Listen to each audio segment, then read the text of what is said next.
Tell me about the grinder movement. Oh, the grinder movement. Yeah. So this is a underground group of people who have got together, and their idea is they're really the leading edge of this. So they're doing garage-based or basement-based surgery on themselves. Oh, dear. This doesn't sound like a good idea at all. To enhance themselves. They're putting chips under their skin. They're putting lights under their skin. These are the guys that are putting the magnets under their fingertips, right? So that they can actually sense distant storms. They can sense RF fields, right? That kind of idea. Interestingly enough, they have to do this without anesthetic, because using anesthetic is considered practicing medicine, and you can't practice medicine without a license. So you can do anything you want as long as it hurts?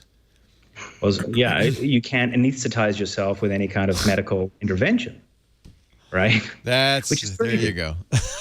So these guys are not only doing crazy things, but they're doing it without any anesthetic. Right. Now, what they're doing is they're pushing the boundaries of what's possible, today. So they're finding ways to do these kinds of things. Well, you talk about Stellark, for instance, who has added a third. He had a camera in his. What do you have? A camera in his stomach? In his stomach, yeah. And he had a third ear, internet connected. Something like that, yeah. Just nuts, right? But and I love the line in the book. It didn't help his romantic life much. Yeah. Okay. Well, and then there's a guy called Lizard Man. We talked to him. Brilliant guy. So he has tattooed his body green with scales. He has bifurcated his tongue. He's taken his tongue and cut it in half, so he has a forked tongue now. He's put titanium things in his forehead, and he's really modified himself. There he is, right there. Now, is this? I mean, that's carnival act stuff, or do we learn something about ourselves from something like this? Well, for him, it's art. Yeah. So his body is a canvas. He's a real philosopher. This guy is. His name is Eric Sprague. And, he is just an incredibly intelligent man who's decided that his palate is his body. Right. Now, he's doing it the hard way, but the reality is that as we move forward, we'll all be able to do this kind of thing on demand, probably from an app. Because there's an app for Lizard Man? You would think, right? So the idea is that the pigment in our skin is just presence of different chemical substances. I see.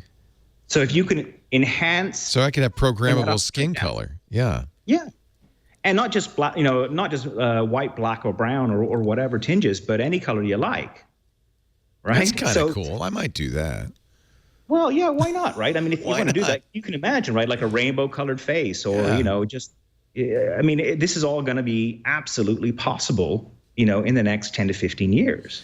What I realize as I get older is that, is that life, this is normal. And what is normal to us is in 20 years or a new generation is completely different. It's what's normal to them. And it's part of the nature of the cycle of life is that we look with horror upon what our children are doing. You got a 2-year-old, in Carter's lifetime.